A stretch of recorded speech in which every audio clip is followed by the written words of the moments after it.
What up, world? It's your boy J Star back again with the top 5 video. Man, I'm trying to think though.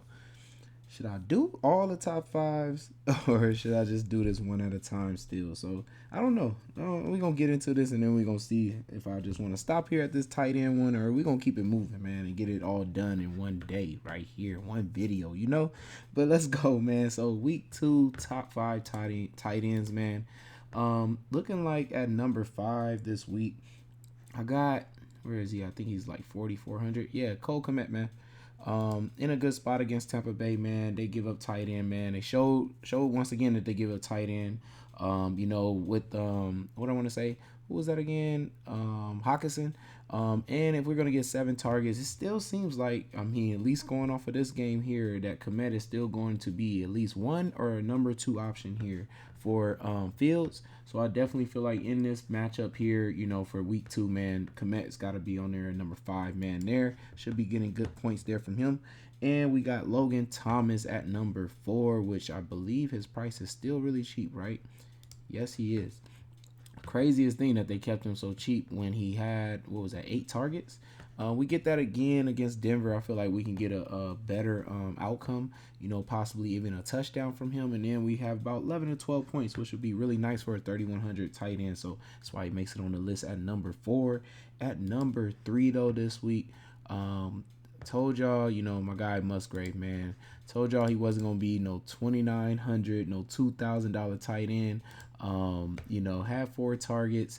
I feel like he's going to be, used every week, man, and they're going to draw up good plays for him because they run a 12 personnel, which is always going to have a double tight end. And I feel like came short of having a touchdown, which, I mean, if he did, he probably would be priced even higher. So I guess it's kind of great. We get another chance in a good matchup again, with Atlanta. Who gives up tight end points and stuff like that. So he could, possibly get into that goal line this time and hit big for us for 3,200. At number 2, though, this week, this is a toss-up, of course, but we got Andrews, man. If he's coming back, they're saying he's looking good. If he's coming back, man, I definitely believe he's going to get a heavy workload on his first game. It seemed like they ran their offense through, who was that, Zay Flowers? So I heard already, though, it's supposed to be a Mark Andrews and Zay Flowers show, basically. And then from there, they're working everybody else like OBJ and Bateman. So I think if Andrews is going to be back, we're going to see a big, 10-target day for Andrews and against a rivalry and everything that gave up tight end very well. I feel like he could do really good against Cincinnati, man. Possibly see a huge game for him, like a 22-point game, even on his first game return. I know he might be a little rusty, but I definitely could at least see him getting one of them goal line touchdowns still. 6,300 is pretty high, for the first comeback, but I mean, man, I think they do need him, and like I said, Lamar is going to be definitely looking to get his first touchdown this weekend since he didn't get to throw one with that loaded offense that he has. So that's why I got to put Andrews in there, because I know he is one of those persons he look for the most when it comes to that red zone and the score. So got to toss in Andrews. And at number 1, we got to go with Kelsey, man. I believe he's going to be able to return. I don't think his knee should be any problem. As long as we can get through this week, and no injuries and stuff like that from him, and he looks good. If he could practice fully this week, I think Kelsey is going to have a huge game against Jacksonville. Just the speed of this game and the opportunities. Definitely expect him to have possibly a receiver load of targets. Talking about possibly a 12 to possibly 14, whatever, is needed. Because since, there wasn't really a lot out there for Pat Mahomes to throw the ball to. So I definitely feel like Kelsey is in for a huge game there. Since we kind of flew through that, man, I'm gonna go ahead and keep this going, man.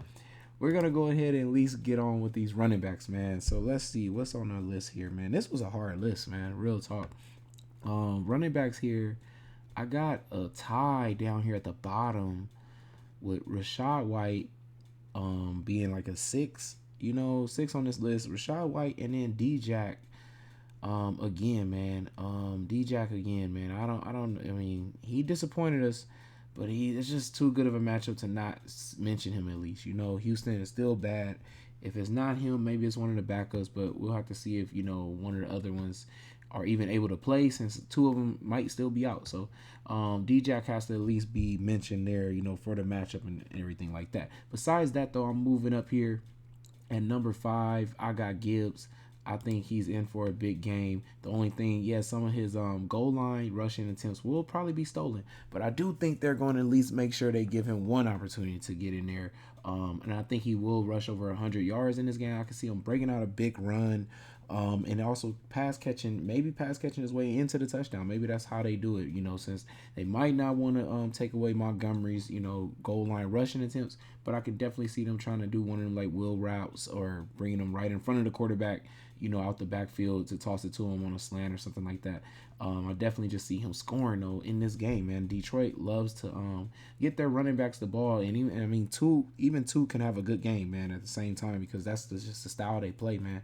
And they tend to keep it really simple on that goal line and kind of go to the running backs. Or if not, I kind of think they, sometimes use a tight end, I feel like, next up. And then, of course, they will always look at St. Brown after that. But so that's why I got to put him on that list at number 5. At number 4 this week, man, I'm looking back at Jacobs, man. 19 rush attempts is good. 3 targets. Targets might go up a little bit more now that Jacoby Myers got hurt. Because I just don't know who is going to come across the middle of the field besides some of the tight ends possibly. But we didn't see enough from them.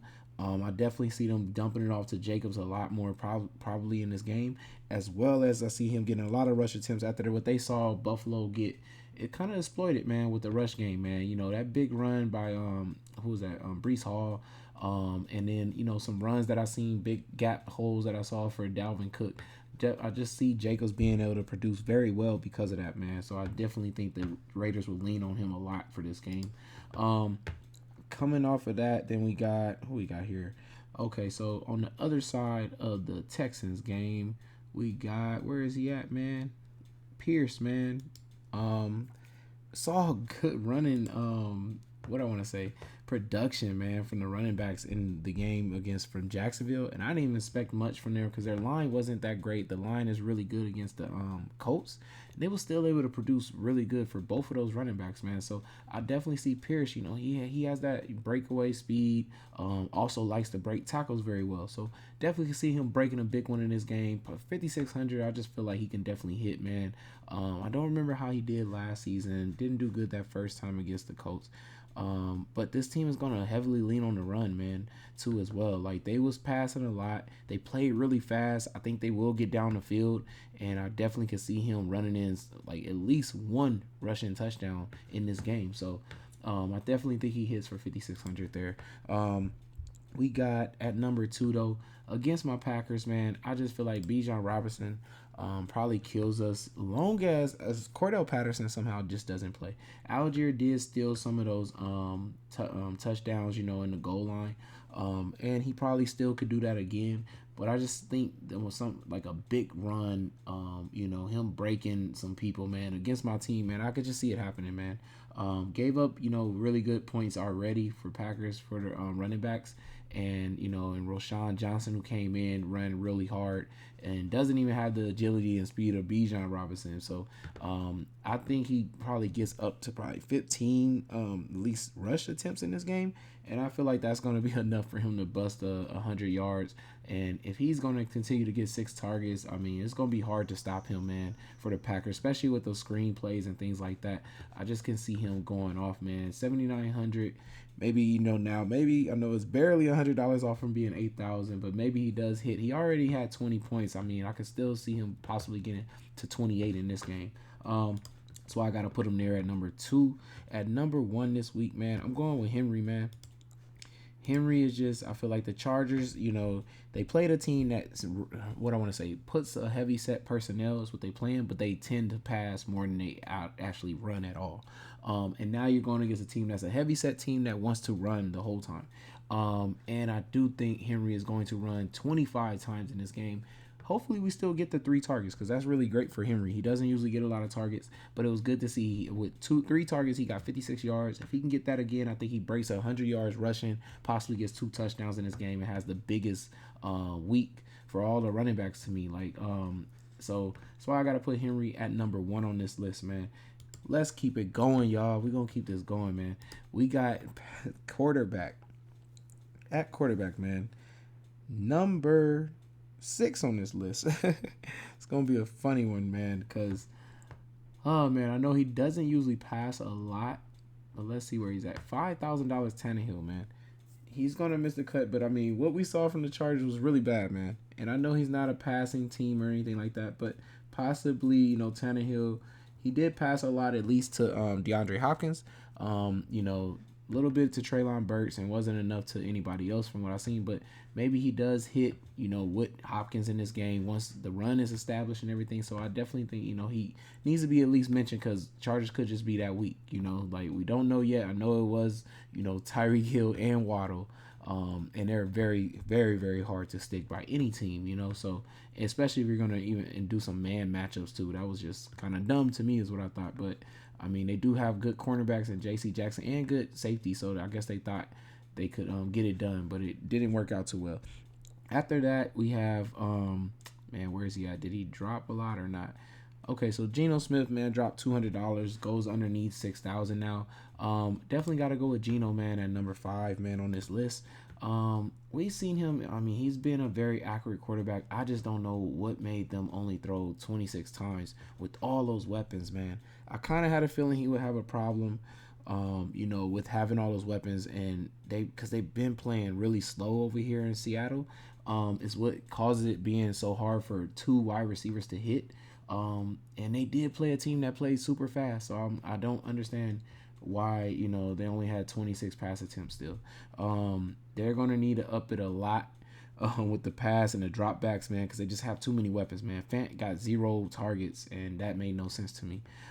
So I think though in this game, he tends to pass a little bit more, man, and get it going. Possibly throws for 2 touchdowns, and he just has too many weapons for me not to think that he's gonna have to compete, man. Detroit's gonna bring it to him, and I feel like Detroit's also gonna put up possibly 29 and 30 points in this game. So, and it's gonna require Geno to have to at least get 3 touchdowns, possibly pass, and maybe he has to rush in 1 or something. But I think he can hit for 5,900, and that's why he's on this list at number 5. At number 4, though, man, moving on up a little bit, we got Herbert, man. Just a good matchup, I think. Tennessee just been known to give up a lot of yards. And they did so again with Carr. Hit the 300 point bonus, yard bonus and everything for Carr. Had 2 receivers get 20 plus points fantasy, and I think he has definitely the weapons to do something like that. Do got to check on if Eckler is going to be okay and everything to go, but I think Herbert can definitely hit with Keenan Allen, Mike Williams, or Quentin Johnston. I also saw a little Joshua Palmer got in the game. So, and then Everett, man. Everett did good too. So, definitely feel like he has the weapons, man, to get a 300-yard game against Tennessee and be able to go off. So, I got to put him in there at the top 5, man. We're going to move it on to the next play here. I got Lamar Jackson, man, playing Cincinnati, man. I just feel like this is a big game for him, man. I don't know. Did he even get to play them last season? He played them once here. And I think the last time he wasn't able to play them. Cincinnati didn't get tested, man. That rain, man, and everything. Like their backfield is not good from when it comes to definitely the safeties and a couple of at least one of their cornerbacks. But they didn't get tested because of the rain. So Deshaun was able to still have a really good game. Though when it comes to fantasy wise, he rushed in a touchdown. So I know Lamar can definitely do that. Now that one of his backs has went down in Dobbins, man, I expect him to throw a little bit more heavier, and if he gets Andrews back, I just can see him erupting, because he's going to test them safeties with that heavy stack, personnel they like to run, and running down the middle with Andrews like they always do. I definitely see some Zay Flowers, man, getting off 2 in this game. So just see Lamar having a huge game, man, and I don't want to miss out. So I definitely got to put him on there at number 3. At number 2, though, I got Fields, man. I think he's going to have a bounce back game, man. Like, Packers, had a cornerback in Jair who followed, DJ Moore, his favorite target. I feel like was going to be his favorite target. But I think he's going to have a bounce back. I think he's going to target DJ Moore off the rip of the game, but also he's going to run. like crazy this game. I feel like he's going to run a lot more in this game. He rushed 9 times, 59 yards. I could see him rushing and, getting 100 yards in this game, as well as throwing something to Komet, which one was one of his favorite targets. He did throw 37 times. They played a lot faster. I know they was down big, but before not Detroit, but Chicago used to, if they was down big, they would just run the whole time. They did run a lot still, but he never threw 37 times. That's a good thing. Like, so I think he possibly throws another 30 something times, and we possibly get a receiver like Moore or Komet to hit, man, with his rushing ability too, scoring for him. I just see him having a big game, man, a big bounce back game, because he failed to get it done, against Green Bay once again. So we move on, man, and at number 1 we got Pat Mahomes. And I know it could be Josh Allen. I probably should mention him too as well, because he is a good play. But I got to go with Pat Mahomes, man. It's just the game atmosphere here, I feel like, bodes well for Pat Mahomes to go off for possibly a 40-point fantasy game. If he can have Kelsey there, I think Kadarius Toney has a bounce-back game too as well. So, and I just think his receiver weapons kind of get it done, shake off that rust, and come back, killing it for this game, because Jacksonville is definitely going to bring it. You're going to have to score possibly 40 points, to beat them. They just have a loaded team, man. And the way they're playing right now, it seems like they did a lot more 11 personnel than they did 12 like they did last season. But now they have 3 wide receivers, so they need to be running a lot more 11 personnel to get all them opportunities, to get the ball. And they play very, very fast, same way Pat Mahomes and his team plays fast. And I just see him hitting big, man, with few of his weapons, if anything. Like, he can just go off, man. He's going to need to score a lot of points, like I said, to get it done. So that's why I got him at number 1 this week. And also I should also probably throw in that, of course, on the other side of that game, Trevor Lawrence should be a good play too. But at number 1, I just think fantasy points this week, and he's at the top, I think, for a reason. And like I said, can't forget Josh Allen too as well. Just I do think they could put that game away early or something like that. Then we got to move on to wide receiver, man. Wide receiver top 5, man. Whew. Okay. So at number 6, who just missed the cut, will be DeAndre Hopkins. Still don't know, how bad the Chargers really are. And Hopkins doesn't move around the way Hill does. He's not going to be in motion and things like that. He kind of lines up usually almost always on the left side anyway, so might be a little bit easier. But I do want to mention it because Chargers did give up the most fantasy points to wide receivers. So, and Hopkins will continue to get high targets, man, every week. So he could get 100 yards and come through, and get us a touchdown or something like that. Possibly get to 20 something fantasy points, which would be really good for 6,700. So, just want to mention that he did miss the cut. But, I do want to give him some type of credit and everything on here. And let me see, where is he at? They dropped him so low. DJ Moore, man, has to make this list this week, man. Tampa Bay gave up so many fantasy points to wide receivers. With Jefferson, you talking about a rookie, and Addison, getting deep down the field and stuff like that. I just feel like, Fields throwing 37 times, like I said, that's a really good sign. He did have a cornerback who's one of the best cornerbacks in the league, shadowing DJ Moore the whole game, with top-notch speed too. So I don't think, Bucks have that type of cornerback, and I think DJ Moore gets a 10-targeted game coming off of 2 targets in this game. I think Fields is about to throw a lot of targets his way this game, and they're going to try to get him the ball really quickly. Just to get him going. 5,500 probably going to be too cheap is how I feel for DJ Moore. So I got to put him on there, man, on my top 5 at number 5, man. Then we got, let's move up because I know he's a little bit more expensive. We got Keenan Allen, man. Biggest concerns on these 2 receivers, man, because last week I did say Mike Williams, and he got hurt, which sucked. But, we did see 9 targets go to Keenan Allen. I think if we can get 10 to 11 targets in this game, for Keenan Allen, he hits big against the Titans, because if they're still about to have that same cornerback in the slot, he gets exposed really bad, gives up a lot of yards, as you saw with Carr throwing to Olave, moving him into the slot, and of course Rashid Shaheed, they both hit him big. So Keenan Allen should be able to do the same type of production and have a huge game for 7,100, man. I feel like that is where the Chargers are going to attack anyways, is that slot cornerback on their team against the Titans and everything. So got to put Keenan Allen in there at the top 5, man, at number 4. My bad. Number 4. So then at number 3, man, I got Diggs, man. Diggs, good matchup here for him. Had 13 targets, against the Jets, and that was a very, very tough matchup. If you give them 13 targets against the Raiders, man, they're going to get very exposed. I mean, I don't know what Russell was doing.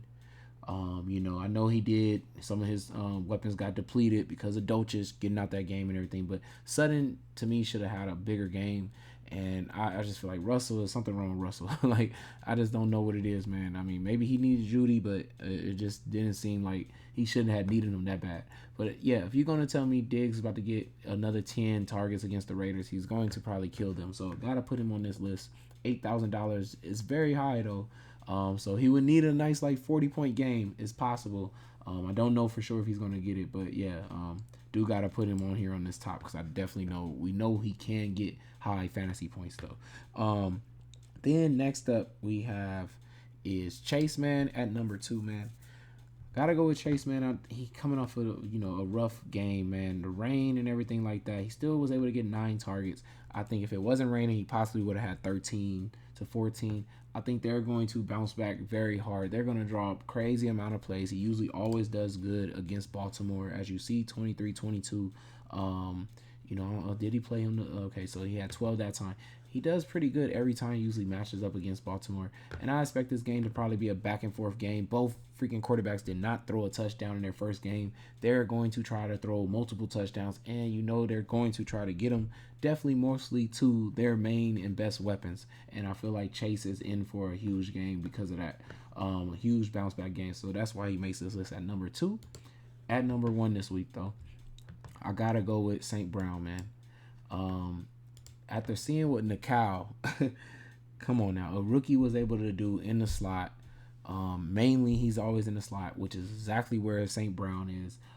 Also, though, even a better line to be able to get the time needed for St. Brown to run a deeper route or something like that, and possibly get more of a 13 to 12 target game in this game. I think they're going to try to put it on Seattle, man, because they know the weapons that they have, that they can compete with them compared to Kansas City.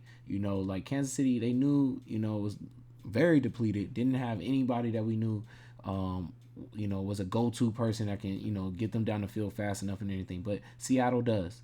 And because Detroit knows that and they know what they're in for, they know what happened last season. They lost that game too. So they're definitely going to try to put it on Seattle early. And I definitely think St. Brown is probably in for a huge workload in a big game, man. And that's why I got him at number 1 on this list. So I guess we did go through the top 5. Y'all could tell me in the comments below how y'all like that. We went through all of them in one video, or do y'all still want it to be split up, and also leave comments of, some receivers or whoever else you might think, that I missed on here. You want me to talk, hit you back on it, I will. But it's your boy J Star. Make sure y'all like, comment, and subscribe, and I'm out. Good luck this week, y'all.